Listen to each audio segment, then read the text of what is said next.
இன்னைக்கு நிறைய பேர்கிட்ட இருக்கக்கூடிய ஒரு இம்பார்ட்டண்ட்டான கொஷின் என்ன அப்படின்னா, எனக்கு ஒரு வேலை வாங்கி கொடுக்குறீங்களா அப்படிங்கிறது தான். இது நம்ம சோஷியல் மீடியாலையும் நிறைய பேரை நம்ம இந்த மாதிரி பார்க்க நேரிடுது. வேலை வாங்கி தர்றது அப்படிங்கிறது ரொம்ப கஷ்டமான ஒரு செயல். ஆனால் வேலை வாய்ப்புக்கான வழிகாட்டுறது உண்மையிலே ஈஸியான ஒரு வேலை தான்.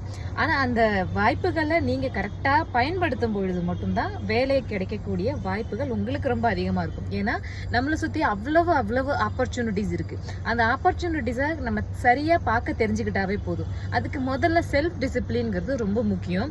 நாம் என்ன வேலை பண்ணுறோம், இப்போ நம்ம என்ன பண்ணிட்டு இருக்கோங்கிறத ஃபஸ்ட்டு நீங்கள் டிசைட் பண்ணுங்கள். ஒரு ஸ்டூடெண்ட்டாக இருக்கலாம், இல்லை ஏதாவது ஒரு இடத்துல வேலை பார்க்குறவங்களா இருக்கலாம். அப்படி யாராக இருந்தாலுமே அவங்க என்ன பண்ணணும் அப்படின்னா, இப்போ நம்ம என்ன பண்ணுறோங்கிறதுல ஃபோக்கஸ்டாக இருக்கணும். அங்கே ஓபி அடிக்கிறது அந்த மாதிரி இல்லாமல் அங்கே ஏதாவது ஒன்று கற்றுக்கணும். என்ன சப்ஜெக்ட் நீங்கள் எடுத்து படித்தாலும் சரி, கம்ப்யூட்டர் சயின்ஸோ இல்லை